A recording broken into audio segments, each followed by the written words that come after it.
It's Monday night, and you know what that means. Jersey First TV proudly brings to you the latest edition of Real Talk. And certainly, I am New Jersey's premier award-winning journalist, top Latino, as voted on by the Latino Spirit Online magazine, along with the United States Latino Affairs Initiative. And without a doubt, ladies and gentlemen, I'll continue to be the weapon of mass disruption in Garden State media, because my level of honesty, now more than ever, folks, is truly necessary in this era of journalistic deception. That's right. It's me, Fernando Uribe.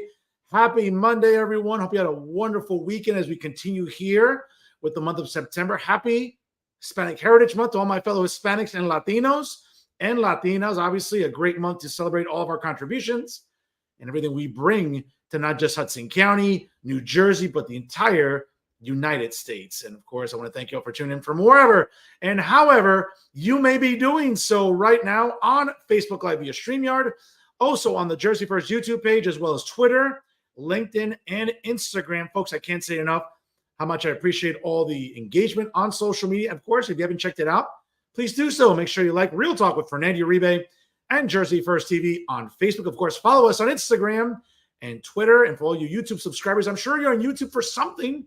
Maybe you listen to podcasts, looking up recipes, listening to music, whatever it is you're doing, folks. I'm sure you're on YouTube. So do me a favor, click the subscribe button, like, comment, and share, and let everyone know how much you enjoy Jersey First TV with all of our great programming available every single week. And of course, whether you get your podcasts on Spotify or SoundCloud, download Jersey First TV. And of course, take the episodes with you anywhere and anytime on your smartphones, on your PC, your Mac, tablets. Folks, you're doing something with your technology, whether you're taking your kids out for school shopping, for new technology, for new clothes. Maybe, I don't know, you're doing grocery shopping despite how expensive it is. Maybe you're going to go fill up your gas tank, even though that's expensive too. Folks, whatever it is you're doing, you're always checking your phone. Why not check out Jersey First TV in the process? And I can't say enough, ladies and gentlemen, how much of a privilege it is to be on the dream team of Garden State Media. That's right, folks. It's Jersey First TV. Make sure you check us out at jerseyfirst.org/TV. And of course, you check out all our wonderful shows. Every Thursday, you can check out brand new episodes of The Nader Narrative, hosted by the amazing Elizabeth Nader. And of course, brand new episodes by my favorite millennials and law students, AJ Melillo and Seymour Mola, as they host Bridging the Gap every Thursday. And of course, every Monday night, check your local listings for start times. You can check out live episodes of Real Talk with Fernando Uribe right here on Jersey First TV. Folks, you want to stick around. It's a jam-packed show today, without a doubt. I'll have a special commentary later on in the program, as I will pay respects to the late, great Otis Davis, who tragically passed away this weekend.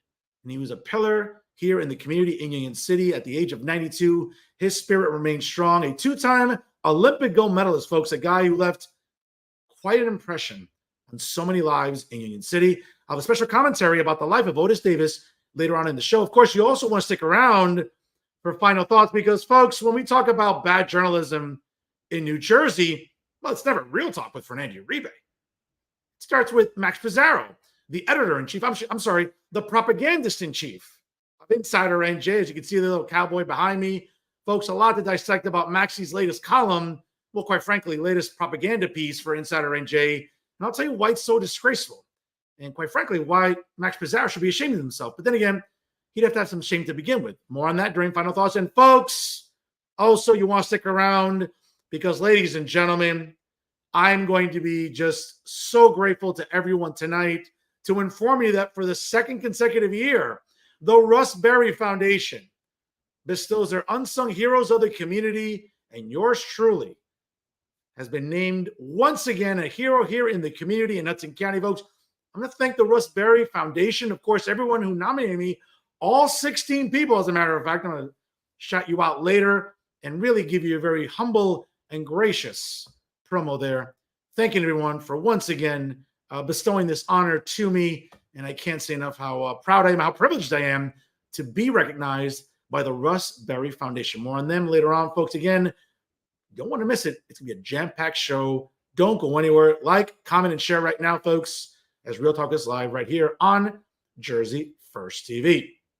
Folks, again, also, as I mentioned, whether it's on any of the social media platforms that I just referenced. Hey, support us whenever you can here on Jersey First TV. And folks, it is election season. Of course, we got 49 days to go to a big presidential election.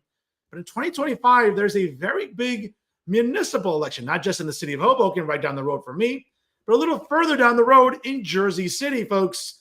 The mayor's race, council races will be up for grabs in 2025. And of course, there has been no shortage of candidates announcing and no shortage of tickets announcing for not just who's running for mayor, but who's running for council seats in the specific wards and also in the at-large seats.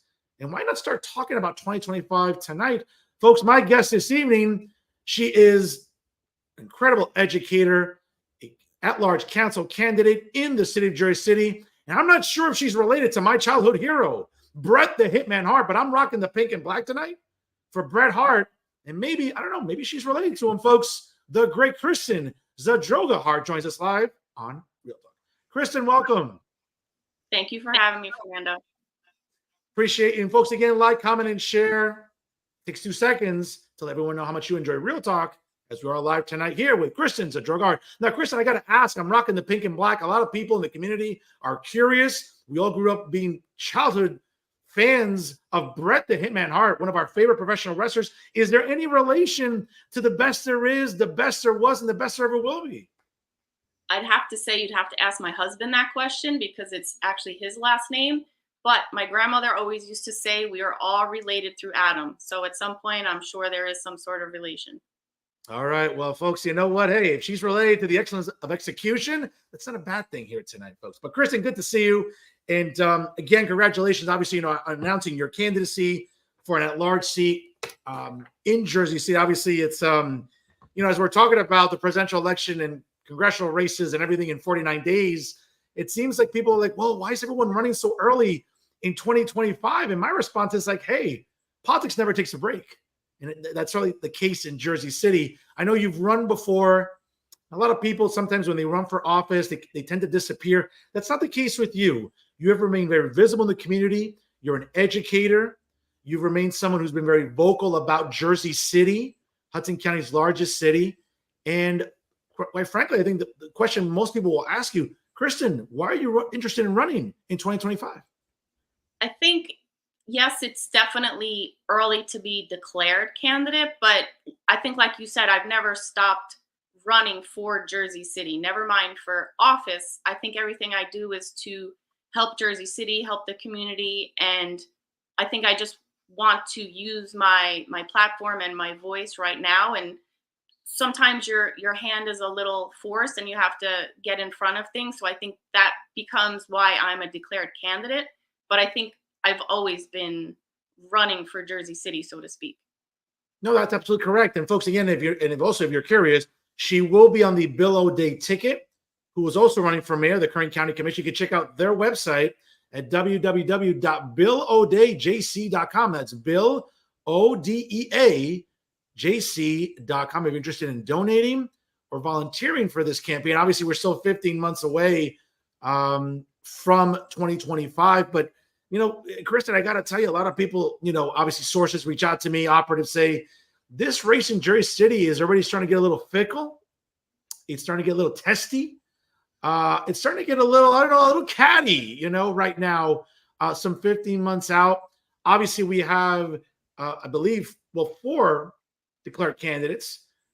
Bill O'Day, the current county commissioner, Musab Ali, council president currently, Joyce Waterman is a declared candidate. And obviously this Thursday, we're going to be seeing Ward Councilman James Solomon throw his hat into the ring. So a very crowded field 15 months out. Yeah, it's crowded. And I think that's a good thing. Democracy, that's what it's all about, getting people involved. And people think that their ideas or their concepts are the best for Jersey City. And it's far away. It's 15 months. So at the end of the day, we'll see who actually hands in petitions and who has the support and the infrastructure and the money to get a full campaign out. Kristen, what attracted you to ultimately running with Bill O'Day? Bill O'Day, obviously a lifelong Jersey City resident, considered to be one of the lions. That's not an offensive term, but one of the lions in Hudson County. He's been through the wars, as they say. He's been in the trenches for decades here in Jersey City. And certainly a lot of people are looking at this as, hey, this is his best and maybe his last shot. And again, I'm not saying this to be mean-spirited, but a lot of people look at this as like, hey, Bill's been here. He's cut his teeth. He's paid his dues here in Jersey City. This could be his best shot to win in terms of winning the mayoral seat in November of 2025. But even before that, what were the conversations like with you and Bill, obviously, as you were deciding what ticket to run on? I think, like you said, he's such an advocate for Jersey City, and regardless of what happens with the election, no one's going to put him on a shelf and ship him off, because he's just so passionate about the community in Jersey City. We walk, we knock on doors, and I can say there hasn't been a block that we've been on that someone hasn't stopped him and said, you helped me with this 10 years ago, 20 years ago, 30 years ago, yesterday, last week, you helped my mother with something. And that's just the kind of passion and the kind of commitment to the residents and the community that I align with and I agree with, and I want to be a part of that. Folks, if you're just joining us live right now, it is 7:11 here on the East Coast. My guest this evening is Jersey City at-large council candidate Kristen Zadroga-Hart. Join us here on Real Talk via Jersey First TV. Folks, again, 2 seconds. Like, comment, and share. It's that quick. Let everyone know how much you enjoy Real Talk right here with Jersey First TV. Now, Kristen, again, looking at the website, obviously, BillO'DayJC.com. Bill has a track record that he's certainly running on. His investment in the community, he has certainly been really engaged for a very, very long time. And even though it's a municipal race and, obviously it's nonpartisan per se, there's certain words being thrown around. Obviously, for everyone watching the show tonight, you can see behind me, proud conservative, but I talk to everybody. But I think that in this race, we seem to hear the word progressive thrown around a lot. Sometimes that term concerns me, because the first thing I think about is someone who's woke. And if you watch this show, ladies and gentlemen at home, I think you know how much I denounce everything that's woke. But Bill is a progressive in a different way than maybe everybody else in this race. Obviously, we have former Governor Jim McGreevey, certainly Council President Joyce Waterman. As I mentioned, Musab Ali. We'll be seeing James Solomon join the race in 72 hours at his kickoff, certainly. So very different political personalities, a lot of different backgrounds. But when we think about the word progressive, though, Kristen, what does it mean to you? I know you're an admitted progressive, and maybe my perception of what progressives are is different than what you convey and what you put out there. So let's sort of let's try to break apart fact from fiction here. What's a progressive in 2024, especially in Jersey City? I think a lot of people consider progressive a dirty word. And I think it also depends on, are you talking on national issues or talking on bread and butter local issues? I think fighting for the people and fighting for things like affordable housing, or just bringing people to be able to get the medical care that they need in their neighborhoods, or just different things that a garbage can, is that progressive on the corner? Listening to the people and being on the ground, I think on a local level, that's what would be considered progressive, as opposed to certain bigger issues on a national level. I'm really glad you broke that down, because I think it's important to sort of differentiate what we're talking about at a national level, even the state level, and at a municipal level. Because let's be fair, I mean, at the national level, even at the state level, we're talking about like progressives that lean very, very left, right? And, again, I'm not saying this to be combative with anybody at home or you at all, but, I'm consistent on this show, Kristen. I'm very pragmatic, not just as a journalist, but also as an academic and an educator as well, where I think about like, what's pragmatic? What makes sense in 2024? I'm constantly having these kitchen table conversations with friends or living room conversations with people, saying like, listen, what makes sense here? And to someone like me, again, like I don't care about pronouns. I care about property taxes. I care about things that are going to affect our pockets. Identity nonsense and all that stuff, that's not important to me. Now, I get it at the national level, at the state level, it's good for clicks and content and views and everything else. But at the local level, though, Chris, I think you hit it on the head. I mean, is the garbage being picked up on time?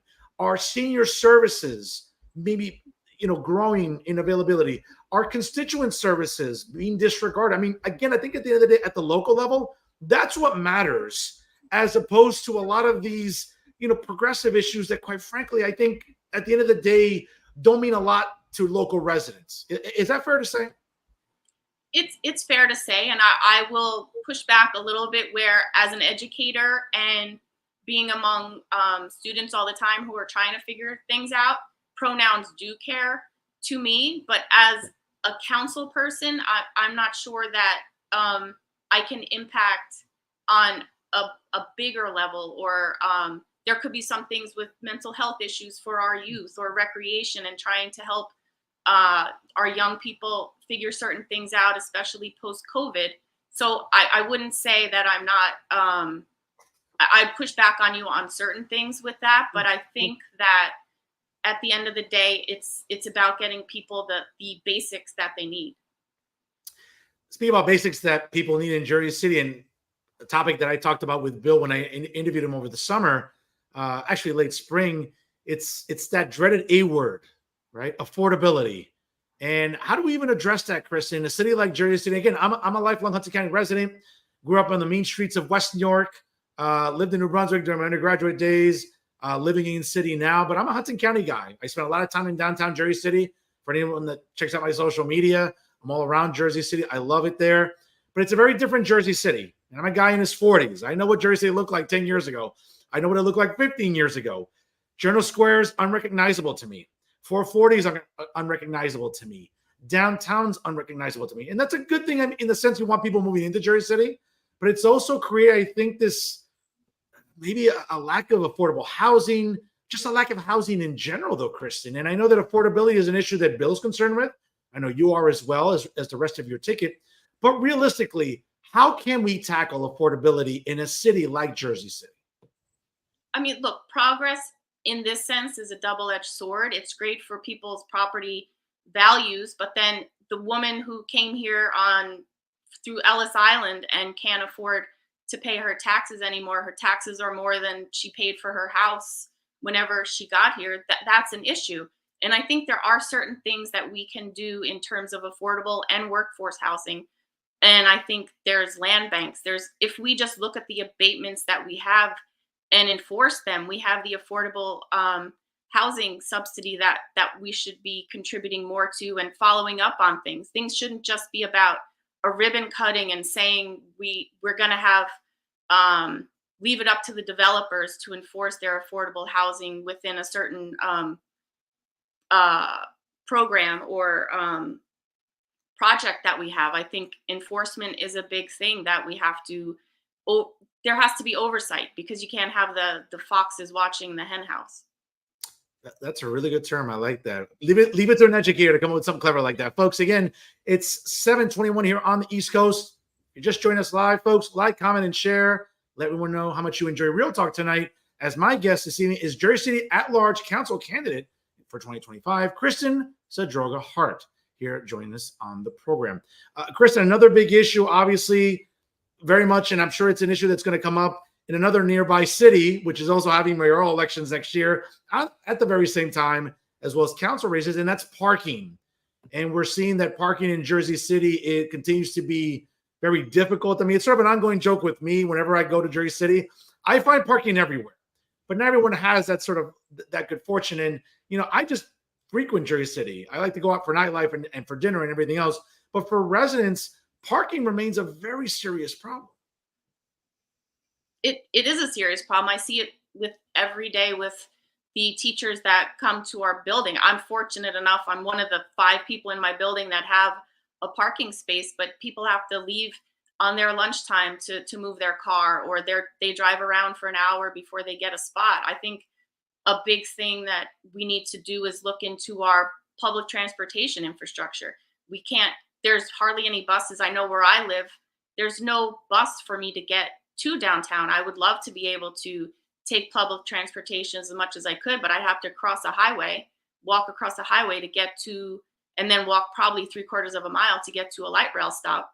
So I think investing in our public transportation has to be a priority.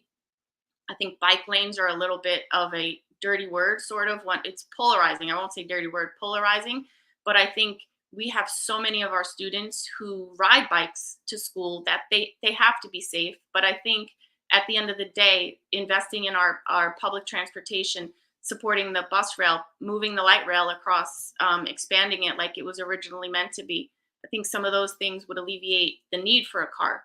So that would also alleviate parking issues. I'm with you. Listen, I'm very fortunate where I live in North Hudson. Obviously, I have a light rail stop a block from my house.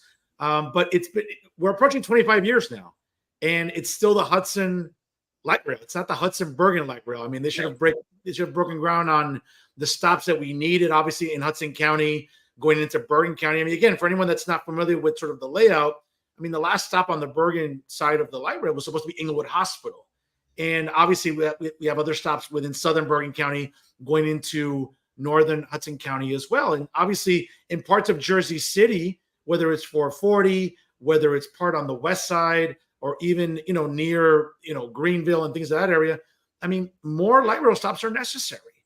And it's amazing to me that, listen, I think that there's a multitude of guilty parties, right, though, Kristen? I mean, obviously, legislators over the years, obviously, maybe haven't worked as hard as they should have in that part of Jersey City, right? Because at the end of the day, it's a New Jersey Transit issue. Legislators have to work with New Jersey Transit since it is a state agency. Do you feel confident, though, that at the local level, should you get elected next November, along with the rest of the ticket and Bill O'Day at the top of it, that you can really maybe put some pressure on the local legislators to go to Trenton and say, hey, we need funding to finish these light rail projects. We need funding to make sure that, hey, it's not just about more bike lanes, like you said, but also to have more light rail stops, because at the end of the day, parking is so limited. Not everyone can afford a car. And to be fair, it's also, I think you want a New Jersey transit system that's actually working, which that's a completely other debate all in itself. I think if anyone can do it, Bill, with his relationships and his longstanding advocacy through his job as commissioner at the county level, how he's made relationships at the state level with different legislators, and he's lasted across all administrations. Hasn't been beholden to anyone, so people call him a maverick, and I think he's not afraid to speak out. And I think I've proven, and everyone on this team has proven, that we're not afraid to speak out or bow down to people. We're not going to be beholden to anyone except to get things done. And I think we're ready to fight and speak out and advocate at the state level, whether it's New Jersey Transit or Port Authority, whatever needs to be done. Collaborate first, and then advocate and collaborate, I think, are the two big things. And we're not here just around election time. We're here to get in and then get things done. Well, Kristen, it's interesting that you mentioned that, because one of the, I think, dynamics that really represents who you are as a candidate is you've been very vocal and very, very, I think, outspoken about Jersey City candidates and who has the best interest of Jersey City. And I have to just mention it because obviously, it kind of involves me, but I know a couple months ago, you retweeted out a video, really handsome guy there doing some interviews for Hudson County TV back in the day when he was breaking into the business. He didn't have his suit jacket on that day, though. No, I did not. No. It was a really bright day, too. I probably would have blended in with the sun. But certainly when I was cutting my teeth in the business early on with Hudson County TV, I interviewed my mayor and state senator, Brian Stack, who at that time, 11 years ago, was in a very heated feud with, at the time, state senator Nick Sacco. And that's been a very, I think, contentious sort of rivalry. Even 11 years later, they're still very fickle. There's still a lot going on. But I think that there was a motive behind retweeting that video, right? So I want to kind of give you a chance to explain why that video was so significant in your eyes. Well, I think the hypocrisy of the statement that Senator Stack made, he stated that Sacco needs to stay out of Union City and worry about his own town, where we see that the same thing happening here, where Stack is imposing himself on Jersey City and certain Jersey City candidates. Why is he pushing candidates outside of Union City? We need to worry about our own people here. He needs to heed his call where he said, stay in your own city, stay in Union City, and we'll worry about Jersey City. Kristen, can we make the argument, though, that it's not necessarily State Senator Stack? Craig Guy is the new Hudson County Democrat organization chair. And I mean, he's making a decision, right, that contrary to his predecessor, Anthony Veneri, who, again, we'll get to the current mayor in a moment, but the current chair for the Democrat Party in Hudson County made a decision to not just only rescind support for the current mayor who's running for governor, and we'll get to him in a little bit, but he made a decision to throw his support behind a former governor. Could we say that, I mean, my bone to pick with the backlash, not against you, but my bone to pick is, well, people seem to be directing their anger at State Senator Stack. I mean, he's entitled to sort of show support for whoever he wants, but if the county Democrat chair is looking to show support for a former governor to run for mayor in Jersey City, I mean, again, I mean, I'm not saying you're guilty of this, but it seems like if anyone's going to be mad at somebody, be mad at Craig Guy. He's the chair of the Democrat Party. That's a very valid point, and I consider Craig a friend, but I question the motive and the reasoning why. If you're going to support someone who's, no offense, I don't know where you stand on the presidential thing, but if you're going to accept donations from the Kushners, from Ocean County Republican Party, if you're going to have a fundraiser sponsored by people that are charged with certain very serious political finance charges, how is the Hudson County Democratic Organization representing those values? You're the Democratic organization. We're supposed to be behind Democratic candidates and Democratic reasoning, and I don't understand where that's coming from if you're looking at some of the donors and the backers and who's pushing certain candidates. Listen, that's a fair point. I mean, I can't really divulge my sources telling me this, but again, Kristen, and for my audience at home to just sort of give them a little context here, I mean, it's hard for Jim McGreevey to raise money in Jersey City when basically the current mayor who's running for governor is basically trying to deny him access to those donors in Jersey City. I'm not making accusations here. I'm just saying this is what sources tell me. And if that's the case, though, again, I've said this to people who've reached out to me. People know I'm a Brian Stack guy. I don't apologize about that. I'm not shy about it. I'm very open about that. But I'm also objective and realistic, though, Kristen, that someone like Jim McGreevey, who's looking to run, it's hard for him to get support in Jersey City financially if the current mayor, who we know, Jim McGreevey and Stephen Fulop, hate each other.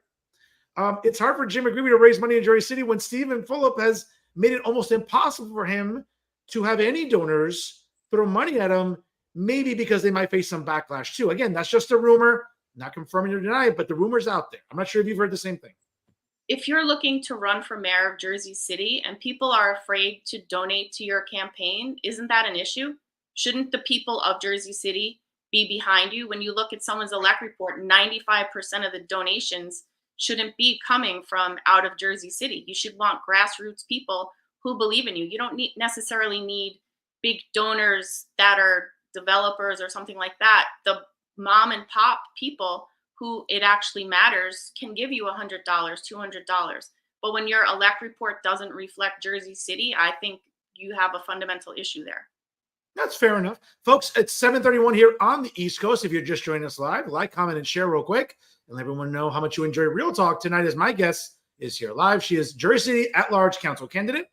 Kristen Zadroga-Hart join us live right now on Jersey First TV. Kristen, obviously, you bring a lot of experience to the ticket, not just as someone who ran before, but you've also been involved with the Jersey City Education Association. You're a teacher. You're a union member. Obviously, that's a big issue. I would argue maybe in this race in Jersey City. Obviously, you know, we're seeing local teachers, perhaps administrators, educators of all kind, throwing their support behind different candidates. And obviously, you know, you've been in the trenches. You talk to teachers all the time, teachers that still live in Jersey City. So they're invested. They're not just working in Jersey City, but they're living here as well. What seems to be the pulse you're getting from individuals that you talk to on this campaign trail? Obviously, you've been to all the, you know, these summer festivals, food truck festivals, this and that, knocking on doors, phone banking. What are you hearing from some of your peers in the Jersey City School District about this mayor's race? Well, I think it's far away, and teachers are want to be excited about Jersey City again. They want to be able to take their students on walks around the school building. They know what the families of their students are going through, even if they don't still live in Jersey City. That the state of Jersey City affects them drastically on a daily level and at the ground level. So I think teachers are very excited. I mean, just getting the next through November with electing Kamala Harris is a big thing. We're getting teachers involved, students involved. It's like a groundswell, and I think it's just going to continue on to 2025. People want to feel represented and like their voice is being heard, and I think I can do that for the educators. When we think about other issues in Jersey, obviously we've tackled affordability, parking. Another big issue, and it seems to come up obviously every 2 weeks, is the budget and what Jersey City is spending, comparatively to what they're bringing in. Again, folks, I'm not an economist, even though I play one on TV sometimes. But I mean, that's essentially the bulk of municipal government, right? What you're bringing in property taxes, certainly, and other expenditures, and what's being spent at the city level. You're very involved. I know you've been to council meetings. You voice your opinions when you think the budget is not to your liking. Currently, right now, again, and it's still some months out, but under this current administration, this current council membership, as they say, what concerns you the most right now about the budgets that have been passed lately? I think there's the saying that goes, "Show me your budget, and I'll show you your priorities." And I think Yeah. that there's so many things that I would prioritize over other things that are being prioritized right now. And there's a finite amount of money. I understand that we need to spend it wiser. There's certain things in terms of enforcement for payroll tax or just the different things that we already have in place. And if you enforce those and then you distribute the money wisely, we can't sell a building or a property to fill budget gaps. We need to be realistic. And whoever is the next mayor, my gut, and I'm going to fight as hard for Bill O'Day as possible, they're going to have a tough job. It's not going to be easy. It could get ugly. But I think what he has said repeatedly is you have to do a reverse budget. You can't go from year to year just filling small gaps. There's going to be tough decisions to make. And if you're doing it in the best interest of the people, I think listening and realizing what their priorities are, their needs, their wants, and just prioritizing the specific things that are necessary to run a city, I think that has to be done. Speaking about budgets, obviously, again, you're involved within the educational system, Kristen. Obviously, you're no longer sort of a line staff teacher. You're an administrator now, right? So you're moving up the ranks, right? Congratulations to that. Thank you. Having said that, I'm sorry? A high school athletic director, Okay, supervisor, excellent. supervisor. So you mentioned the word budgets. Obviously, the municipal budget seems to be always under scrutiny in Jersey City, but another budget that's also as equal scrutiny, if not more, is the school budget in Jersey City, right? We keep seeing school board meetings obviously get very contentious, very volatile at times. Working in the system right now, working in the school district, should you be successful, should you get elected next November, and obviously they're two different entities, but do you also, again, as an educator, do you also feel that you want to be vocal in how the dollars are spent in the school districts as well? Listen, with the school budget, people throw around the big B word. It's $1 billion budget. And that, I can't fathom how much money that is in front of me. But when you break it down, $200 million goes out the door before we even see it to charter schools. We have a high instance of students on free and reduced lunch. We have children with special needs that have to be bused to out of district schools to satisfy their specific disabilities. It's expensive. We have buildings that are 100 years old. So there's certain things that in terms of the school budget, there's been audits that are done. It's the biggest employer in Jersey City. It's bigger than the municipal employment rate. So I think a collaboration between City Hall and 346 Claremont is necessary. I think that hasn't been done for many years because it's come down to finger pointing and blaming the other one because no one wants to take the blame for a tax raise or things where we're asking people for money. But I think collaborating and sharing services is necessary and can save the city money and the school district money. When we think about budgets altogether, I mean, whether it's the school budget, obviously, and the one that you're going to be concerned with, should you be successful next November, though, Kristen, taking office in 2026, right, is, as you mentioned, about at the municipal level, and cutting spending is difficult, right? Because it's almost like you have to sit there and say, hey, what's not necessary at a municipal level? And that's a hard conversation to have, right? Because I'm sure as you're knocking on doors, people might be giving you ideas and saying, well, Kristen, I mean, listen, if you get in, I mean, I think this needs to be addressed. I mean, bus services, right? The bus lines. Certainly a lot of Jersey residents rely on mass transit, not just the light rail, right? But there's a lot of discussion about how competent New Jersey Transit is. And we all know that they're not. Sorry, I'll say that out loud. And we keep hearing conversations about whether private bus lanes or bus lines need to be purchased in Jersey City, whether or not, residents, again, not necessarily a parking issue, but more bike lanes. I know that the term more bike lanes triggers a lot of people and elicits different responses. But at the end of the day, when we think about cutting costs, and I'm a pragmatic person too, I like to save when I can. I like to budgetize whenever possible. But at a municipal level, with such a large city, a city that's growing in population, more and more people are leaving New York City or leaving Brooklyn. They look at Jersey City as an additional borough, whether it's downtown, the Heights, the West Side, wherever. They're seeing Jersey as a destination. But at the end of the day, when you as a future council person have to look at, hey, I need to slash this now.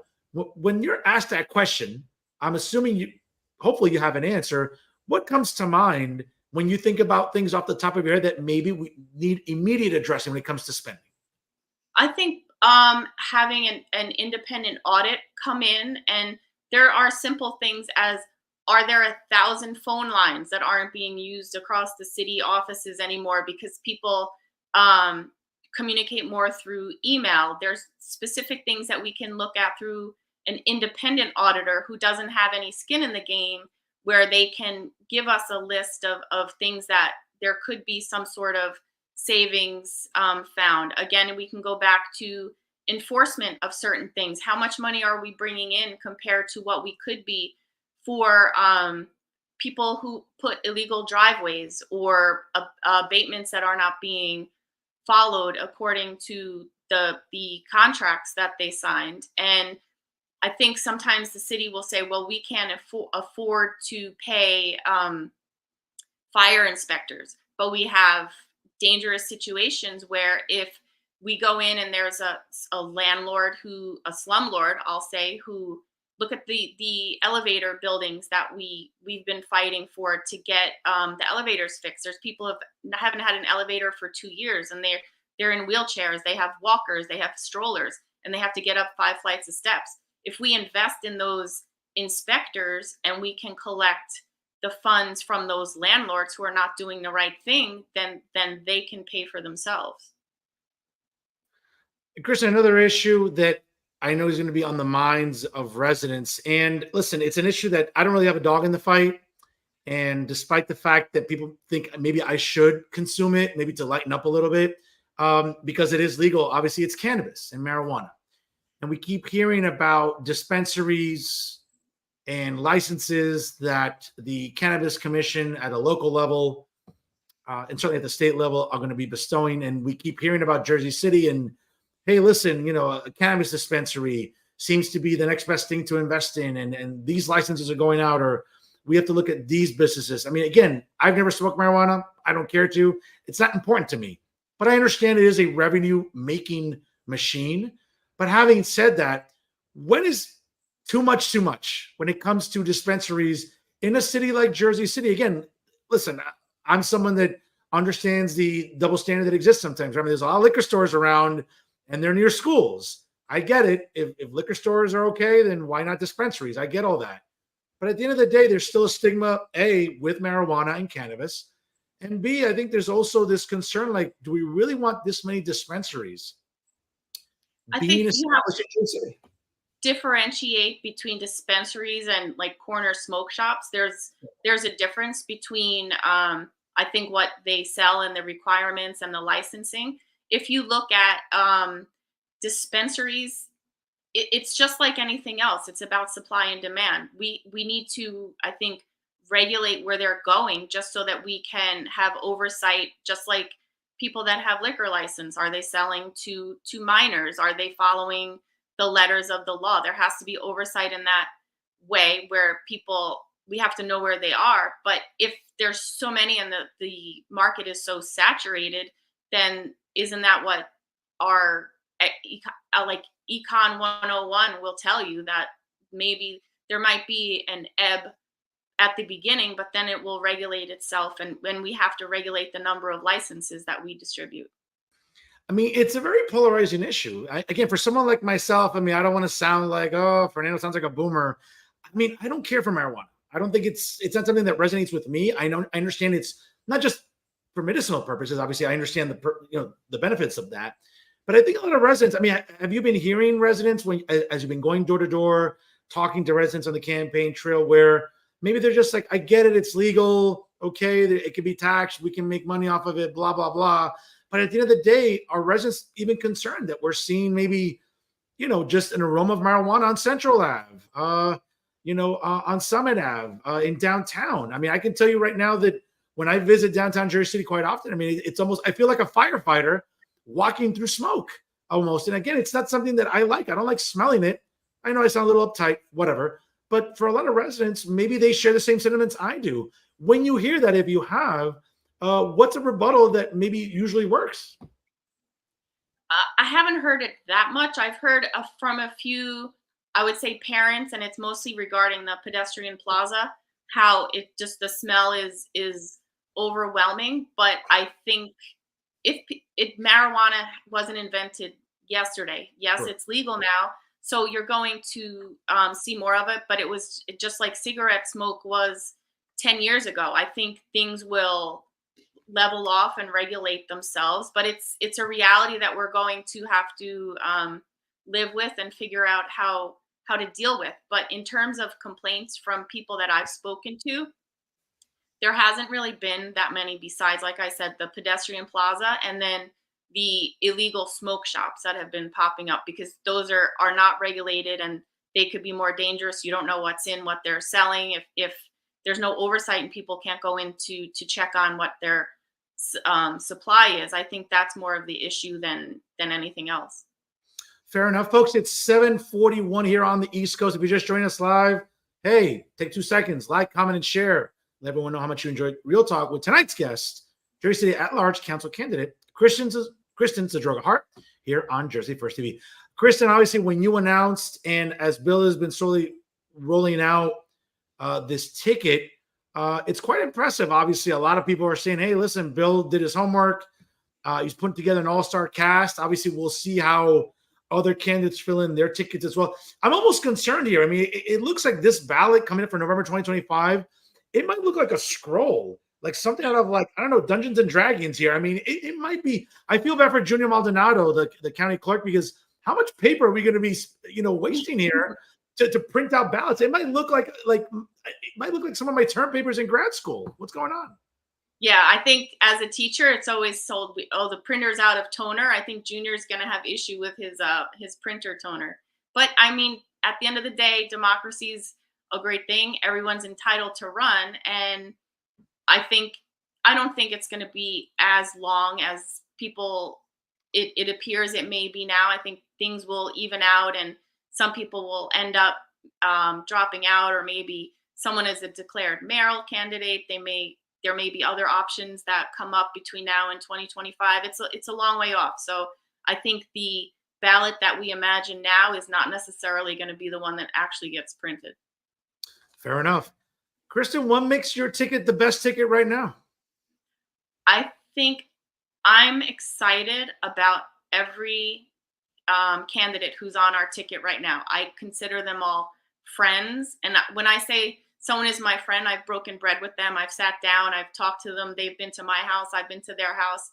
And I think if you were going to look at one word from all of us, we're fighters. We're fighters for our community. We're fighters for our family. If we didn't born here and grew up here, Jersey City is what made us, whether through schooling, through our friendships, through our shared experiences. I think we all advocate for maybe different things, but I think for everything that we advocate for, what we're passionate about and what we feel most we feel most strongly about. One of the things that keeps sort of popping up, within rumors and speculation between now and the next few days, certainly, is the entrance of Wardie Councilman James Solomon, arguably in the eyes of many, maybe the not the original progressive, but perhaps the most progressive person that's going to be running for mayor. Obviously, we're hearing whispers about who his ticket's going to be comprised of. Very formidable, no question. Your ticket's very formidable. I would argue that Governor McGreevy's ticket right now, as it's still being formulated, is very formidable. I can't say right now anything about Dr. Waterman or Musab Ali. I think that their tickets have not been really, announced yet. But it seems like right now Bill's ticket is very versatile along gender lines, obviously along ideology, along backgrounds, really what they do for a living. I know you just mentioned it right now, but let's just throw some names out there. Who's really standing out on your ticket? I mean, Danny Rivera is amazing. He's been a council person. He knows what it takes to get things done within the city. We share so many things in terms of passionate about education, recreation, public safety. My husband is a Jersey City firefighter, so public safety and the public safety department is a huge issue for me. And Danny also fights. He runs the public safety committee for the city, and anything that police or firemen needs, he's always there to support them. Pam Johnson is incredible. I could not do the work that she does with her anti-violence, just holding a mother's hand after she's lost her child. I can't even imagine the power that she pours into other people, and how she keeps her literal cup full from giving so much to different people. And if you look at Elvin Dominici, he's up in the Heights, Ward D. He's a fighter for small businesses. He's so smart. He's an author. He's an amazing father. And I think we just bring a lot of diversity and different issues and passions, but those passions, we work together, and I think our strengths will be what brings us together. Kristen, it's a nonpartisan race, but you're a proud Democrat, proud progressive. 49, just sort of want to pick your brain here. 49 days to go. Obviously, people are exhausted already, and it's still 49 days to go until November the 5th. A tight race right now, a race that over the summer in June, right after the first debate, when President Biden pretty much, defecated on the bed, as they say. It's a family show. I can't use something else as a term. It looked like former President Trump was going to coast to getting reelected. Obviously, the polls have changed. When they pushed Joe Biden out, they pushed up Kamala Harris, the vice president, into that slot. But the polls are still very close. And I again, as a proud Democrat, as someone who's a progressive, I'm a conservative. I'm all of the belief that, hey, if someone, and I'm sure you have conversations, right, a happy hour or wherever, family members, who knows, if there's Fernando Uribe clones, they just say, hey, Kristen, vice president's been part of an administration for 3.5 years. They could have fixed things when they could have. And my answer is always the same on this show. The woman looking to tell you, yes, to vote her into office because she'll fix things is already in office. So how does that work? I think when you're vice president, you are sort of, you go along with what the president's ideologies are. And maybe, how many vice presidents in history could you name until they become president? So I think just because hasn't had her time to shine yet, I think the things that she's shown, what her platform now, her passion, the things that she's bringing out in our youth vote, I think is what we need. Look, Joe Biden was the old guy 2 months ago. Now who's the old guy? Donald Trump. So he can't use that argument anymore. I think Kamala Harris is igniting things in the youth vote and people who are just tired of the negativity and the just the visceral that is Donald Trump. And hopefully, they say the polls are close, but I don't know a single person under 25 who will pick up a cell phone for a pollster. If it's not someone who's not in their contact list, they're not picking up a phone to answer to a poll. So I think the vote at the end of the day is going to come down to the youth, and the youth is predominantly for Kamala Harris. All right, fair enough. I mean, again, I think you're right about polling. I think anyone 18 to 25 is looking at their TikTok and they don't recognize the phone number. They're going to not respond to polling. So the polling's even interesting right now. It's really, really tight. Again, I just sort of want to pick your brain. I mean, even after last Tuesday, I mean, I think former president did fine during the debate. I think the vice president did better than expected. Again, not saying much since the bar was already set so low from June, but I thought it was fine. I think both people got their points across. I don't think that, and there hasn't been much of a bump since last Tuesday, really, for anyone. I think it's still a very, very tight race. Listen, here in New Jersey, as a history professor and student of history, I think we all know that it's been some time. It's 1988 was the last presidential election year that New Jersey's 14 electoral votes went red. They've been solidly blue for some time. But I'll go on a little bit of a prediction here. I think it'll be single digits in New Jersey, though, Kristen. I really think there's pockets of the state that, again, listen, there's that vote blue no matter who crowd that, no matter how many facts you throw at them, no matter how much data you throw at them, they don't care. They're just blinders are on and they don't care. But I think that it might be a single digit race. I think Kamala Harris wins New Jersey. She'll win those 14 electoral votes, but I think it could be single digits.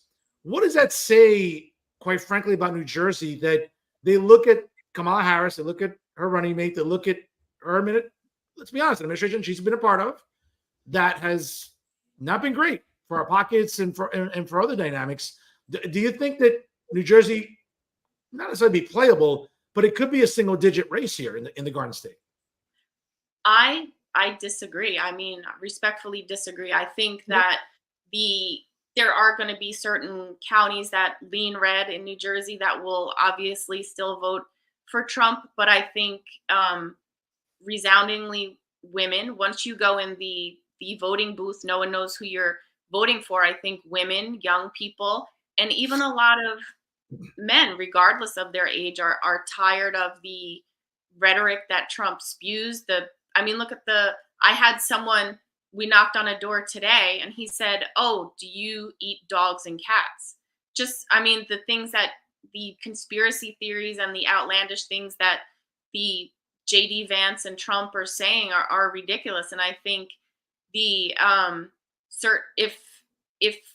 centrist leaning Republicans don't want to vote for Kamala Harris, that's fine. I think they're going to stay home. I think people are just tired of Trump and JD Vance and all of the negativity that they bring.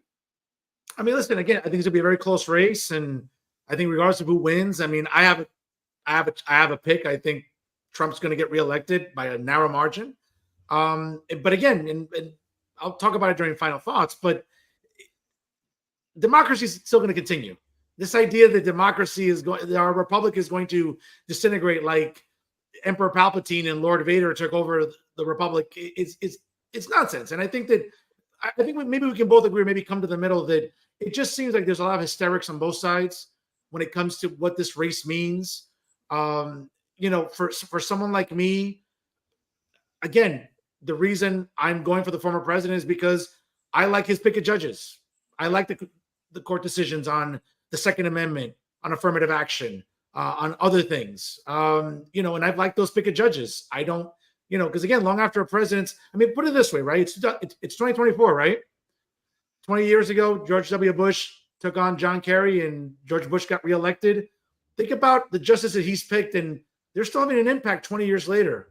So regardless of who's presidents, I mean, that's always my thing as an academic. It's like I care about judges. Long after presidents leave office, it's who they pick for judges that have a lasting impact on our Well, I think as a teacher, as an educator, I care about students. And when someone can get their hands on an AK-47 or an AR-15 and go into a school building, I don't think that should be a partisan issue.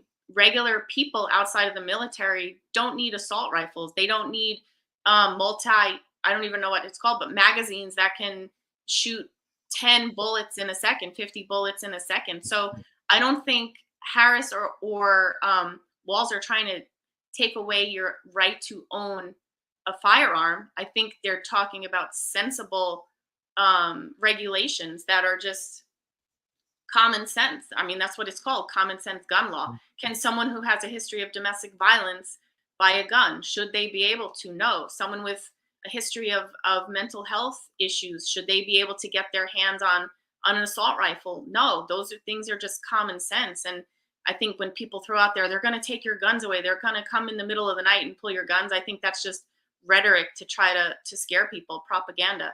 And if you look at, I think if Trump gets in, everything is going to be fine. What was January 6th? That was not fine. Charlottesville, that was not fine. To me, if you support the misogyny, the racism, the hate that he spews, and if I can't get down with those things, and I can't imagine that what our country would look like to the rest of the world if he's elected again.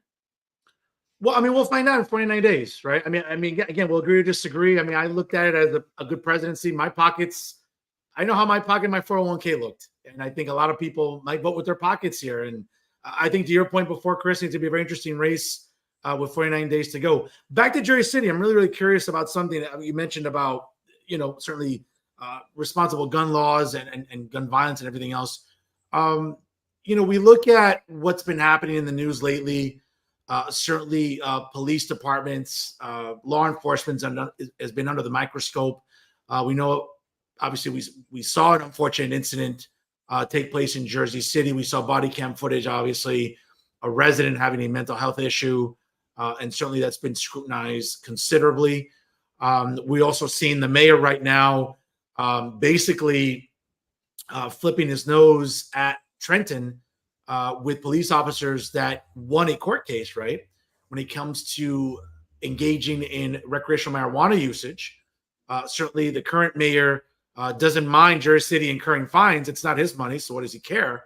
But when we think about police officers currently in Jersey City, whether it's officers that are able to smoke recreationally, obviously within a certain protocol, and we're seeing police tactics, is that something you think that maybe you'd want to tackle should you get elected to the city council in terms of police accountability, maybe hiring more police officers? I mean, there's still parts of Jersey City that are still very unsafe. And, to your point about gun violence, I mean, as an academic, I throw data out there all the time. I mean, the majority of gun violence in this country is committed with handguns. It's not rifles or anything else. It's handguns. That's fact.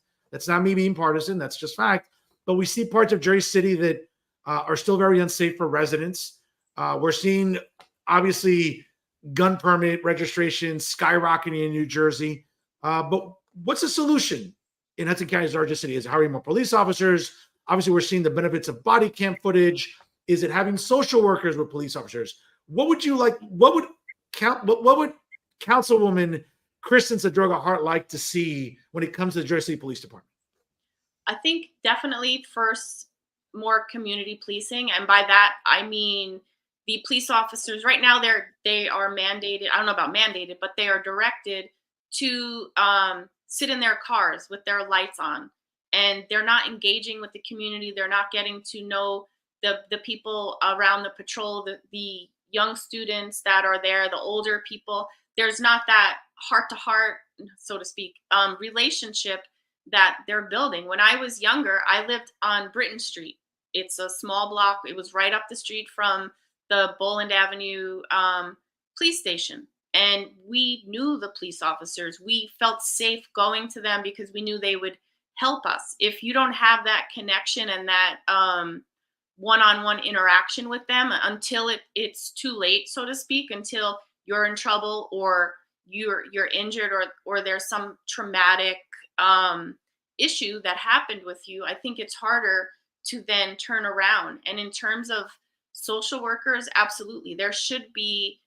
I mean, obviously, you call 911 if there's an emergency, but those people in the call centers are trained or should be trained to know what the situation is. If you're asking, is the person in a it was family members who called for help and Drew was killed. So I think how are people supposed to trust that they can call 911 and police aren't going to come in guns a-blazing, because it's their safety at the end of the day. They want to get home safe as well. But if there are social workers or mental health people or whatever the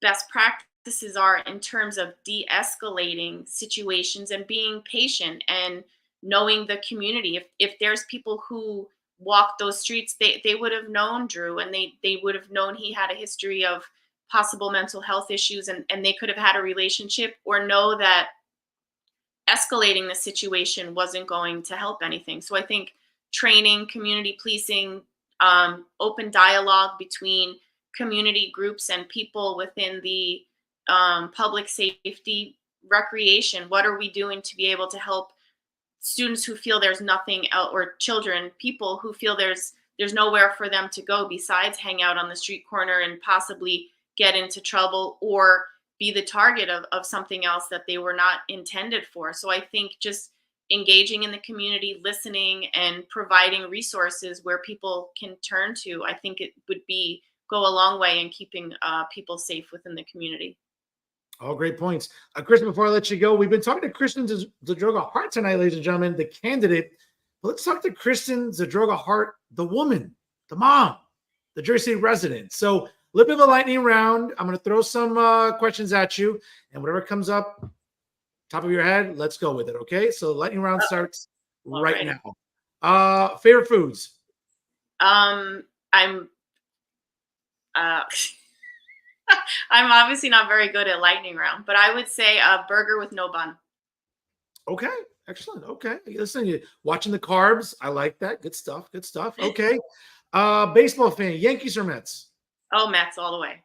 Oh, listen, the Mets look interesting in the National League here, right? I mean, they held their own against the Phillies, and we'll find out. Obviously, it's been a long time since Subway Series. My Yankees are atrocious, so I know they're not going anywhere. But the Mets are really, really captivating people, right, though, Kristen? I've been a Mets fan forever. I was at the 1986 ticker tape parade. My dad bought me a small stuffed animal, Mr. Met, when I was probably 4 years old, and I've been a diehard Mets fan since. I thought I was going to marry Lenny Dykstra when I was little, if that tells you anything. Okay, well, listen, you're orange and blue through and through, absolutely. All right, NFL, Giants or Jets? Oh, Jets. I'm a season ticket holder. I've been a Jets fan forever. I bleed green, as they say. Okay, well, one of my good friends is kind of a context here. One of my very good friends is also a season ticket holder. My dad's a diehard Jet fan, Kristen. My dad immigrated here in 1968 from Colombia. The first thing he ever saw was Joe Namath. And since then, he has been diehard Jet fan, suffering Jet fan. He saw a Super Bowl, and he's still suffering to this day. And we'll be actually going on the 29th of this month to the Denver Jet games. So maybe I'll see you there with my dad as he's rocking his Jet gear as well. So maybe I'll hit you up and see where you're at for that game. Okay. NHL, Rangers, Devils, or Islanders? Devils. I've been a Devils fan since they started. I was at the very first game that they played at Brendan Byrne Arena, and I've been a Devil fan since. Listen, Dr. John McMullen holds a special place in my heart as well as a big Devil fan. So love going to Prudential. It's a fun time. I think there's, for your money, and even though sports is very, very unaffordable these days, hockey's still very, very affordable fun. Let me tell you, you go to Prudential, you're not spending a lot for a ticket. Concessions are still reasonable. I park in Ironbound. I walk to Prudential. It's safe. It's not like you need to walk around with a Kevlar or anything. It's a great time over there. And NBA. I have to give a quick shout out to the people at Prudential Center. Anytime I've gone there, the workers are the nicest people. They so are. helpful, so pleasant, and it's nice going there to meet the workers that are working there. Absolutely. Great people there. Absolutely. NBA, Knicks, Nets, or 76ers? Nets. My sister was a Nets cheerleader, so Oh, growing up, I was always a Nets fan. Part of her payment were I think she got like $10 a game and 2 tickets to every game. I don't know how she benefited from tickets to a game she had to be at anyway, but sure. I benefited from it. So I always used to go to the Nets game, and I don't like that they left to Brooklyn, but a Nets fan if I had to pick. Barclays, another great venue to go watch anything, basketball, hockey, it doesn't pro wrestling, doesn't matter. Marvel movies or DC movies? I would say I am a huge Wolverine fan. My daughter's name is Logan, Wow, so I would okay. I'd have to go that way. Okay. I'm sure you were very pleased as I was with Deadpool and Wolverine this summer, breaking box office records, right? Yeah, I kind of had the same sense of humor as Deadpool, so I could appreciate him. And isn't it like, doesn't Ryan Reynolds essentially play the same character in every movie he's in? Like the Yeah, same it's the same like mannerisms? Bruce Willis. I say Bruce Willis, Sylvester Stallone. There's certain actors they don't act; they're just told what to say, and that's who they are. Yeah, it's just like he never changes his demeanor or manner. It's like it's Ryan Reynolds, whether it's in Deadpool, whether it was in the movie with Sandra Bullock. I mean, whatever. It's just it's even the commercials for the wireless company he pitches for. It's the same guy, right? It's crazy. Favorite restaurant to eat in Jersey City? Uh, O'Leary's is probably one of my top. O'Leary's and Hamilton Pork downtown. Oh, that's right. Yes, and speaking of that, Their this kung pao Saturday. wings are out of this world, and O'Leary's, even though it seems like a small little bar, their Dennis in the kitchen is amazing. They put out some amazing food. And shout out this Saturday, obviously, is the all about downtown street festival in Jersey City. I'm sure Hamilton Pork, right, will be represented there as well as all the good eateries. Last question: favorite American president? I would have to go with Jimmy Carter. I think he's a very underrated. But I was Okay. in fourth grade during the Iran hostage situation, and I don't know why, but for some reason it just totally offended me that Ronald Reagan got credit for releasing the hostages when I mean I was in fourth grade at the time, but I feel like Jimmy Carter did all the work behind the scenes, and he has such a huge heart and Habitat for Humanity, just everything him and his wife have done throughout their life, never mind while they were president. I think I would have to go with Jimmy Carter. Barack Okay. Obama's not that bad either. Oh, okay. Well, I mean, you're not gonna like my answer. My favorite American president is Ronald Reagan, but yeah, we'll definitely agree or disagree on that one. But Kristen, you've been great, folks. It's a little after 8 o'clock here on the East Coast. I appreciate tonight's guest being such a stand-up person to be on the show after a long day, even after work, campaign, everything. Kristen, you've been just a wealth of information tonight. I really appreciate your time. I think we really broke down a lot of what's going on in Jersey City, going into next year's very, very hotly contested municipal race. I do want to thank you for your time. Folks, again, check out BillO'DeaJC.com. That's BillO'DeaJC.com. If you're interested in donating or volunteering your time for next year's campaign for mayor and also for his council ticket. Obviously, one of their council member tickets there tonight is Kristen Zadroga-Hart. Kristen, I want to thank you for your time. I'm going to give you the last word here tonight on Real Talk. Fernando, thank you for having me. I think if you look at the website, if you look at our social media, my social media, Kristen Zadroga-Hart or KDZ Hart, you'll see what we're doing in the community, what we have done, what we continue to do, regardless of any administration. I think we're putting in the hard work, and I'm just happy to be here and happy to give back to my city. All right, fair enough. And actually, I just remember one last question. Even I'm sure you'll get some grief for coming on the show tonight, but is Fernando Uribe your favorite conservative now? You might be the only conservative that I know, so I'd have to say yes. Fair enough. Folks, she is Kristen Zadroga-Hart, at-large council candidate in Jersey City, and she'll be running with Bill O'Day in 2025. Kristen, best of luck to you. Listen, good luck to your Mets. We'll see what happens as October's right around the corner, and we'll talk to you on the campaign trail here on Real Talk via Jersey First TV. Thank you so much. Have a great one. You too.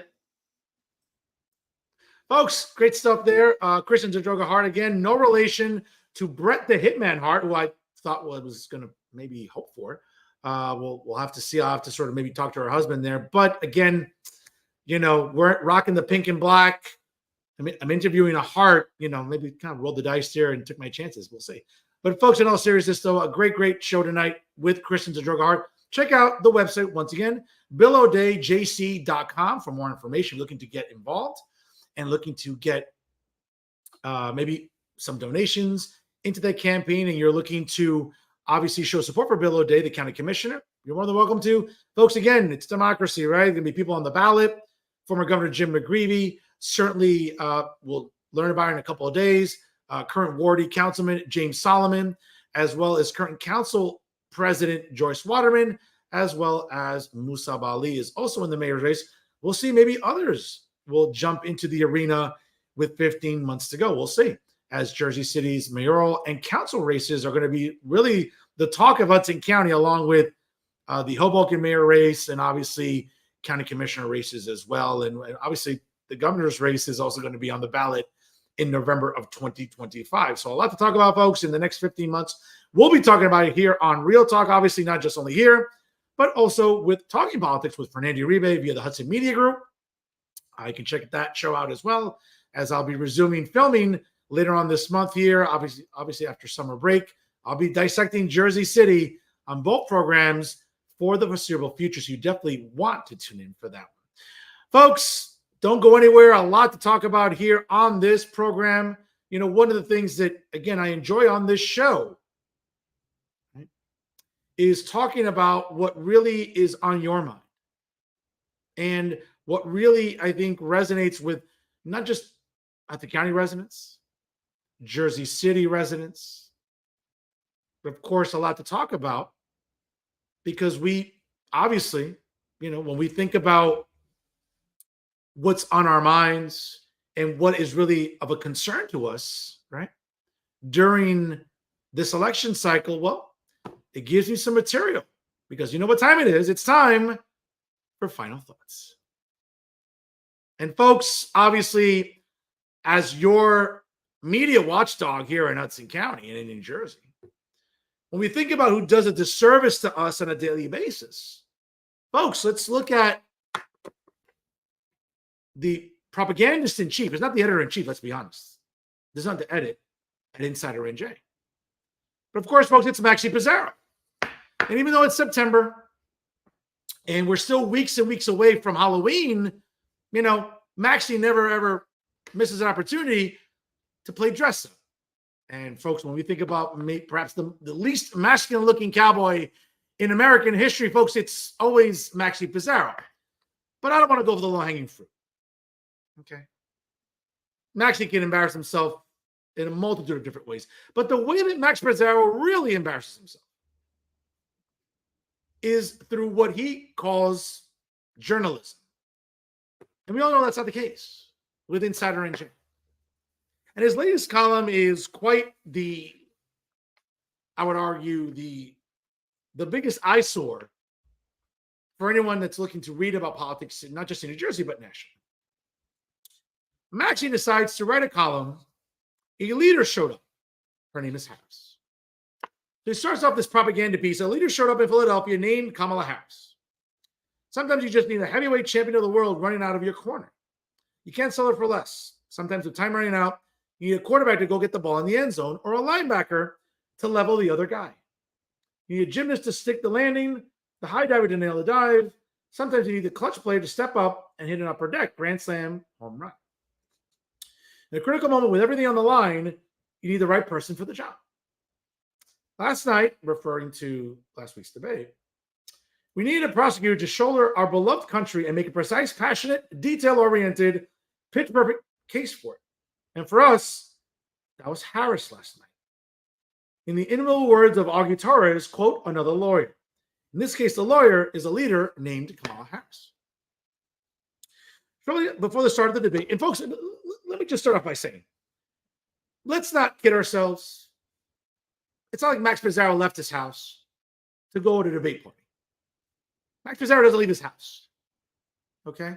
Max Mazzaro is one of the laziest journalists, next to David Cruz, where then J Spotlight News, right now within the establishment media apparatus in New Jersey. For a guy like Max Mazzaro to talk about last night's debate, I mean, he watched it by himself. Let's be fair. Okay. This is what's really funny. He goes, shortly before the start of the debate, I was talking to a Vietnam veteran who marveled sadly at the country's lack of overall attentiveness to the perils of our division and the depth of those expressed hatreds that threaten this mighty and precious experiment of the Enlightenment called America. Max, when were you talking to this veteran? On Zoom? On the phone? You weren't talking in person, because that would require you to leave your house and go to a debate watch party. And folks, we all know Max Mazzaro is lazy. He didn't leave his house. So I don't even know if that part is true. Goes on to say, as it would turn out, Harris paid attention. Harris knew what this meant. She proved more than fit for the demands of the Democratic Republic. She understood the stakes, the play, the price, the intensity, and meaning of everything backed up under those lights in the National Constitution Center last night. She was ready. She taught. She preached. Oh, she preached all right. She commanded. What? I don't know. In the end, she prosecuted. She made the case for America. We are not a nation of barbarians, but a nation of laws. We require sophistication, gravitas, savvy, savoir-faire, urbanity, country, toughness, humor, respect, hard-won, hard-nosed, a depth of realization about the capacities of the men and women of our great civilization. And Harris showed all of that while never losing the core argument, commitment to justice under the rule of law. Yes, under the rule of law. Yes, her administration, who has been weaponizing the Department of Justice for the last 4 years against their political opponents. Right? Come on, Max, you can do better. Here we go. And he ends this absolute garbage column with all true. And on that last point in particular, the speech of the people in Philadelphia on September 10th, 2024 proves profound. Not weak, righteous, not diminished, good-willed, not driven by hate, marked by strong, tough intellect, the command of facts, not fictions, and the trained, experienced prosecutorial rigor of one graced to singy shoulder with time ticking down the case for justice for the people and by the people. A leader showed up. Her name is Harris. Folks, if there was ever a bigger propaganda piece, okay, that Insider NJ has published, it has to be this. Who is Max Mazzaro kidding? Now, let me give you the facts about what happened last Tuesday. Okay. Now, yes, Kamala Harris did fine last Tuesday. I don't think she hit this grand slam. I don't think she reinvented the art of debating, considering that the bar was pretty low already since June, when the current president of the United States, who's basically sleeping on a beach all day, like who exactly is running the country, folks? A question that Maxie never seems to want to answer. Right? So the bar was already set pretty low with Joe Biden. Okay. Yes, Kamala Harris came out and had some zingers, but what Max Mazzaro won't tell you is that the 45th president, soon to be the 47th president, had even better zingers. Obviously, we can talk about his closing statement, which we'll get to in a minute. But when Kamala Harris stood there, and let's be honest, folks, as Donald Trump is campaigning state to state, yeah, he didn't have the luxury to just sit in a hotel for 5 days and prep for the debate. He's out there talking to the American people. He's taking interviews. He's been doing interviews, which is more than I can say for Kamala Harris. Something that Max Mazzaro will never tell you. Because again, that will require Max Mazzaro, wait for it, to have that 4-syllable word that he struggles with. Wait for it, integrity. Okay? Because we know Max doesn't have any. But Max Mazzaro would want you to believe that Kamala Harris is qualified to be president. Folks, let's be fair about who Kamala Harris is.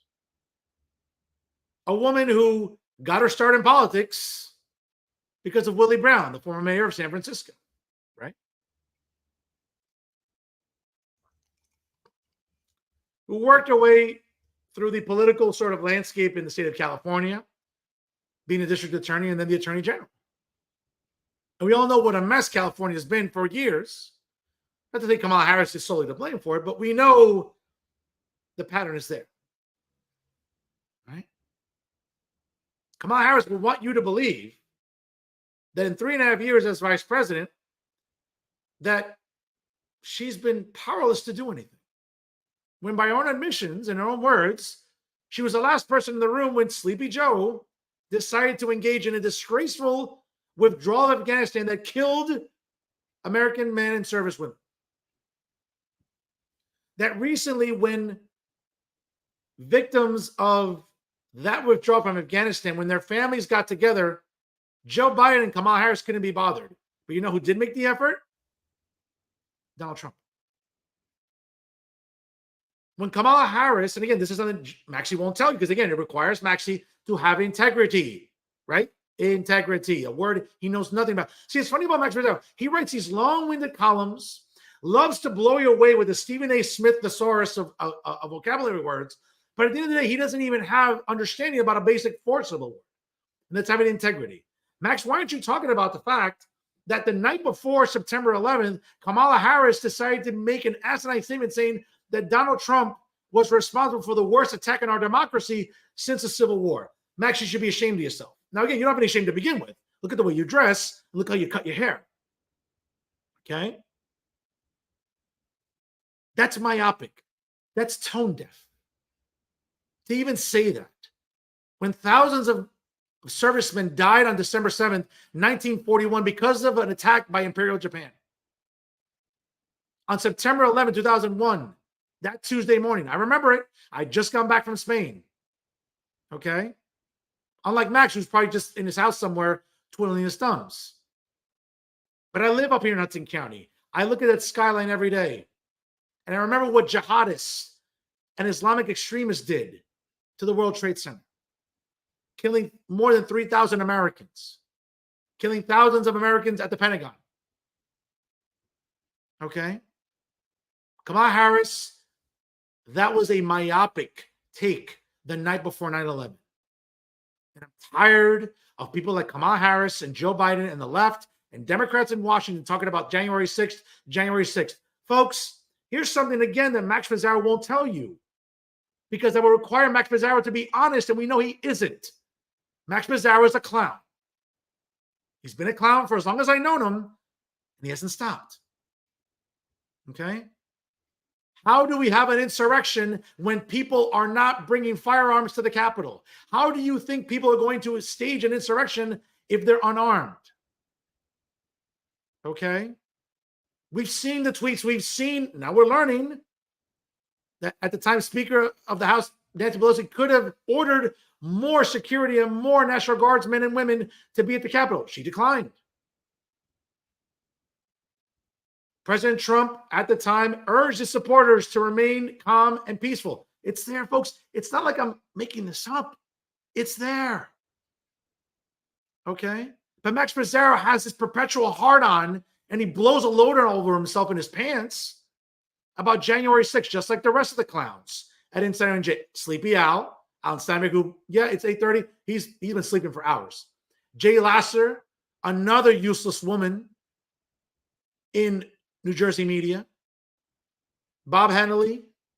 Okay. Who else at Insider NJ? Contributors and the rest of the Lollipop Guild in New Jersey media. Matt Friedman, David Cruz, Charles Stile, Tom Moran, take your pick, who are so fixated on January 6th. Did it ever occur to any of you idiots to call out Kamala Harris and how irresponsible that was? Or the rhetoric that Kamala Harris and her boss, Joe Biden, have engaged in, and the rest of the Democrat Party at the national level. So much so that there's not been just one, but now two assassination attempts at the former president. So when the left and progressives and everyone who's woke and Democrats at the national level want to talk about, well, both sides need to calm down with rhetoric. No, it's not both sides. It's one side of the aisle, and it's not mine. That's urging violence against their political enemies. That's urging violence. Not just them, folks. We can look down the list of hateful and violent rhetoric. That's why people are trying to shoot at Donald Trump. Okay? But do you think that? But do you think Max Pizarro would ever have the integrity to talk about that? No, he's there at home by himself, which is pretty often, blowing a load in his pants by himself, right? About Kamala Harris, a woman who's a part of an administration that has seen inflation skyrocket, that fuel prices have skyrocketed, where we should be drilling domestically instead of importing oil, right? When you could have addressed grocery prices, travel, home prices, everything else. This woman's been part of an administration that had 3.5 years to address this. And from 2017 to the end of 2020, despite COVID, we had a booming economy. We saw interest rates down. We saw more and more Americans buying homes because they could afford it. We could afford putting gas in our car. Americans weren't deciding whether to pay their rent, whether to pay their gas bill, their phone bill, whether to travel. Okay?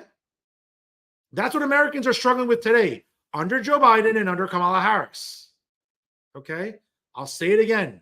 A woman who's telling you, hey, I'll fix everything that's wrong if you vote me into office, says the woman who's currently in office. That's how myopic the take is, folks. This race shouldn't be close. It is, unfortunately. The vote blue no matter who crowd.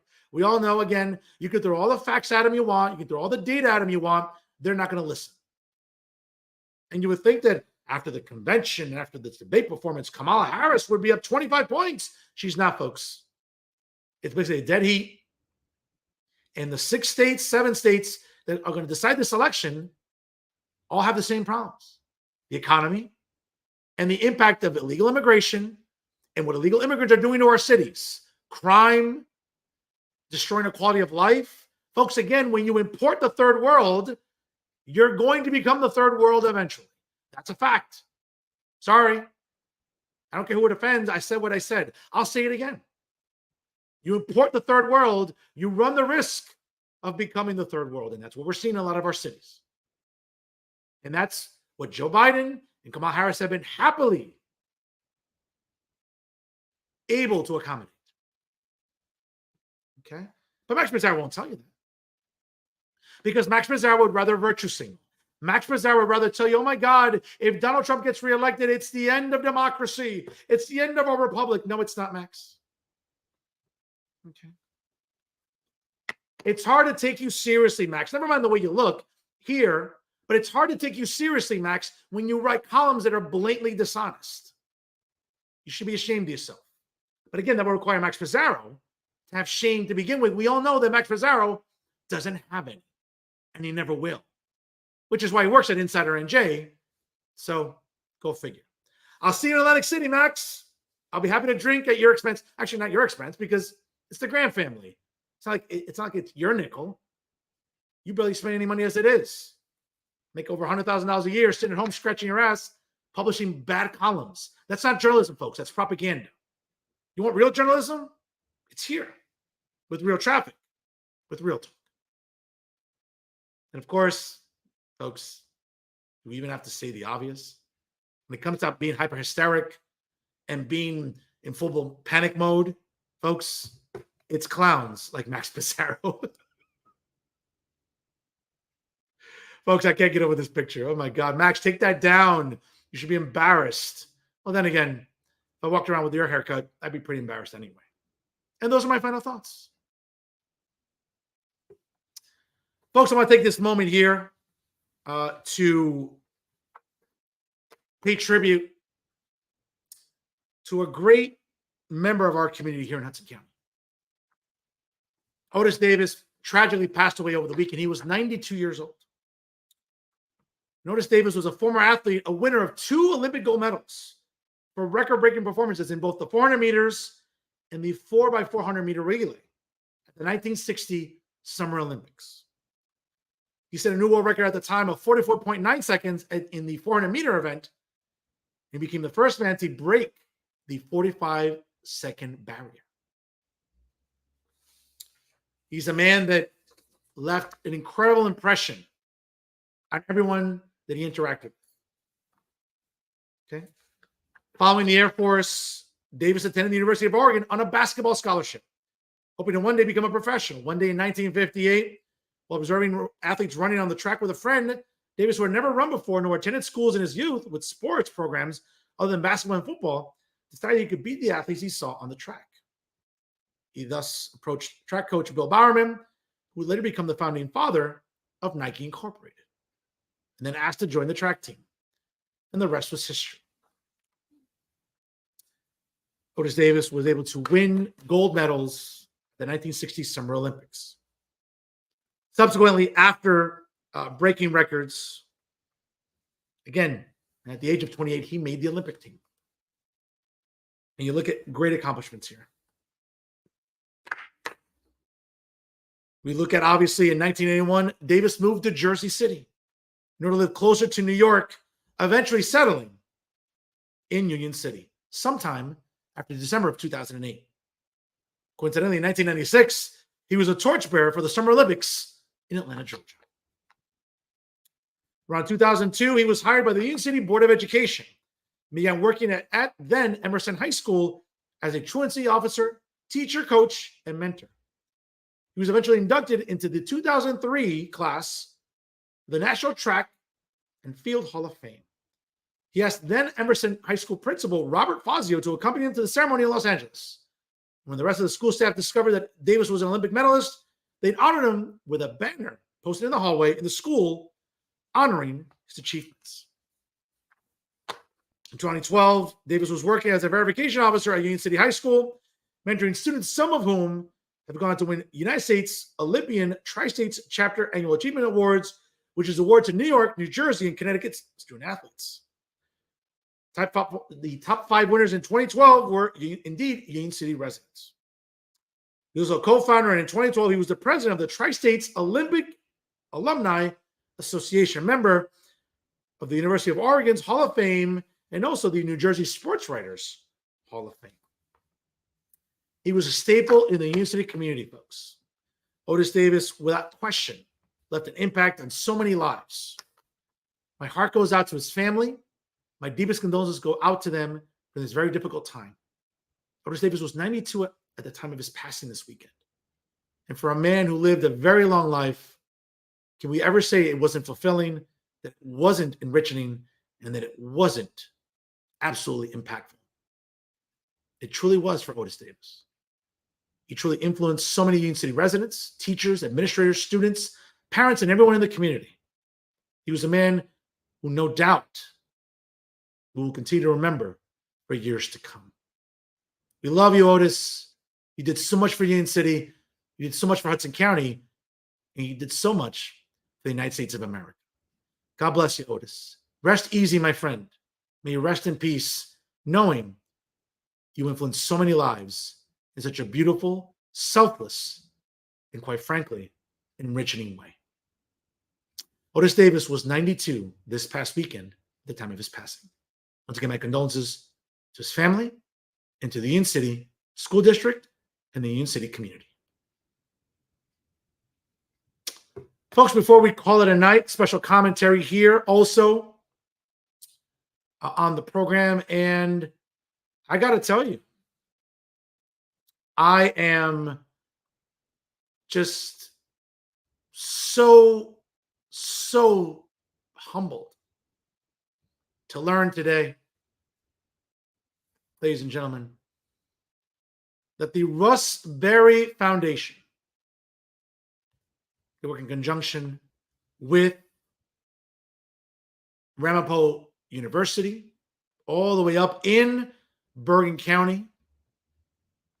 Folks, I can tell you, you'll be happy to learn that for the second consecutive year, yours truly, your favorite educator, journalist, and philanthropist, was honored by the Russ Berry Foundation. And I can't say enough to everyone who nominated me, all 16 of you. Now, of course, again, I'm very humbled, and I'm not the most humble person, so appreciate these moments, folks. I'm deeply humbled and grateful for your support, for your encouragement, and certainly for your love for me. To everyone that nominated me, I thank you for taking the time to write a letter to the Russ Berry Foundation, to submit it online. I'm truly thankful for your faith in my abilities, not just as an educator, as a journalist, and as a philanthropist. This now marks 10 awards for yours truly, folks. And I got to tell you, I am so grateful and thankful for all of your support. 16 nominations, folks, and I do want to give them their due diligence.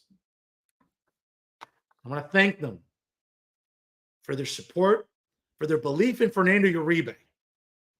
When so many choose to not do that, they chose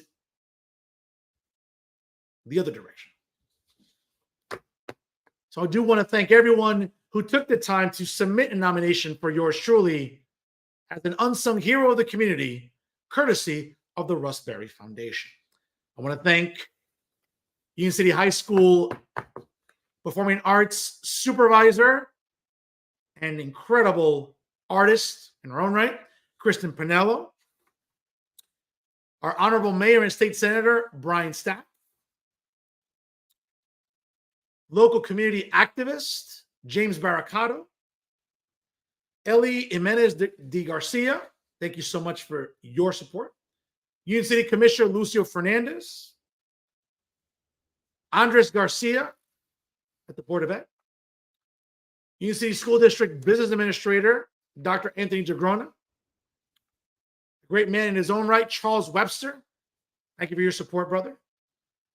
To Eva Festa, thank you for your support. To Chief of Staff for State Senator Brian Stack, Alejandro Velasquez. To Union City High School Principal Ryan Lewis. To Union City Board of Education employee, great woman in her own right, Zuleika Rubiano. To Allison Garrison, it's always nice to have exes, right? Support you, as they say. To a great member of the community and board member as well, Omar Chakor. To another great member of the Union City Board of Education, Victor Gruan. And to the president of the Union City Board of Education, Idalia Henao, who coincidentally is also chief of staff to State Senator Brian Stack. I want to thank you all for your support. And once again, I'm deeply humbled by this recognition by the Russ Berry Foundation. Thank you so much, because it's a pleasure to be of service to the community. And I'll continue doing that through education, philanthropy, and journalism.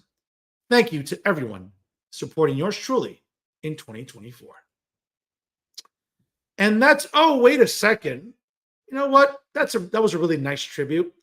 But let me cut a Fernando Uribe promo, because, folks, let's be honest, it's just one more award that reminds me that I just can't fit in this house.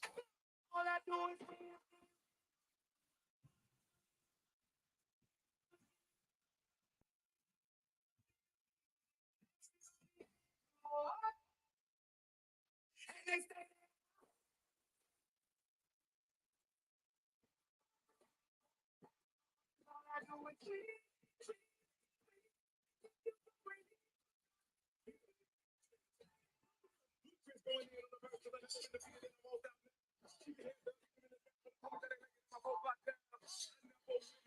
folks, 1, 2, 3, 4, 5, 6, 7, 8, 9, 10 awards, folks. I don't fit in this house.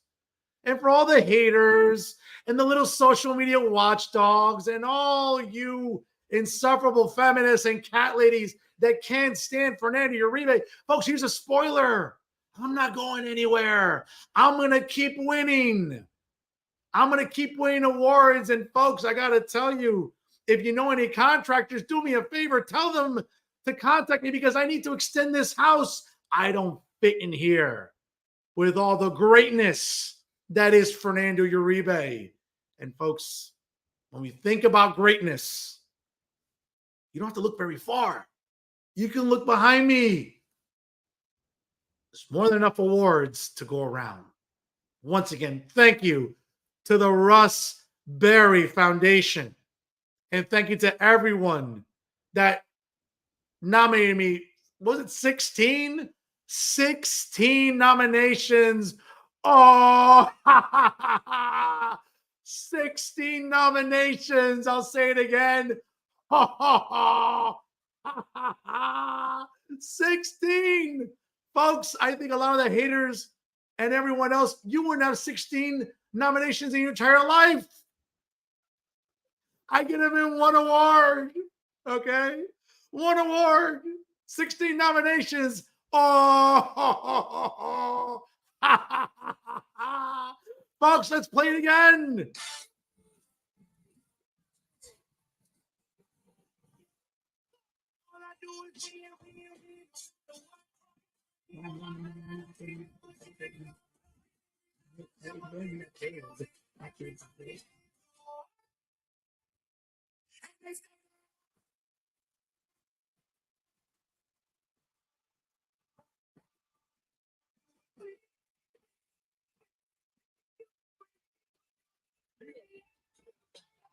Folks, yes. It's hard to be humble when you're as great as Fernando Uribe.